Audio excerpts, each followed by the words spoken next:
அஸ்ஸலாமு அலைக்கும் வரஹ்மத்துல்லாஹி வபரகாத்துஹு. தமிழ் பழமொழி.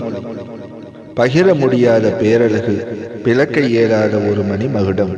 நபி ஸல்லல்லாஹு அலைஹி வஸல்லம் என்னும் ஒளி, ஒப்பற்ற இறை அருளின் வடிவம். தமிழ் கவிதை. ஒளி சூரியனுக்கே சொந்தம், அதேபோல் அழகின் முழு உரிமை நபி ஸல்லல்லாஹு அலைஹி வஸல்லம் அவர்களுக்கே.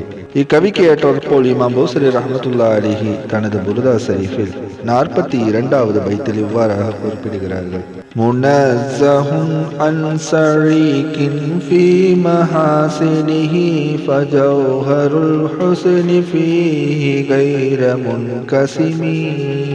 தமிழ் மொழிபெயர்ப்பு. தன் பேரழகில் வேறொருவனும் பங்காளியாக இருக்கும் நிலையிலிருந்து தூதர் நபி ஸல்லல்லாஹு அலைஹி வஸல்லம் அவர்கள் தூய்மையாக்கப்பட்டவர்கள் ஆவார்கள். ஏந்தல் நபியிடமிருந்து உருவாகிய எழில் என்னும் மாணிக்கம் வேறொருவருக்கு பங்காக கிடைக்காதது. கவிஞர் கூறுகிறார், நபி முஹம்மது முஸ்தபா ஸல்லல்லாஹு அலைஹி வஸல்லம் அவர்களின் அழகு ஒரு மனிதருடன் பகிரப்பட்ட அழகு அல்ல. அது உடல் அழகு மட்டுமல்ல, அது பண்பு, கருணை, அறிவு, அடக்கம், அல்லாஹ்வின் நேசம் அனைத்தும் கலந்த முழுமையான அழகு. அந்த அழகு ஒரு மாணிக்கம் போல பிளக்க முடியாதது, பங்கிட முடியாதது. அதனால்தான் நபி ஸல்லல்லாஹு அலைஹி வஸல்லம் அவர்களுக்கு அழகில் இணை இல்லை, ஒப்பும் இல்லை. இது மனித பாராட்டல்ல, இது அல்லாஹ் வழங்கிய தனிப்பெரும் சிறப்பு. அழகில் பங்கில்லை, பண்பில் இணை இல்லை. நபி ஸல்லல்லாஹு அலைஹி வஸல்லம் ஒப்பற்ற அல்லாஹ்வின் அருள்.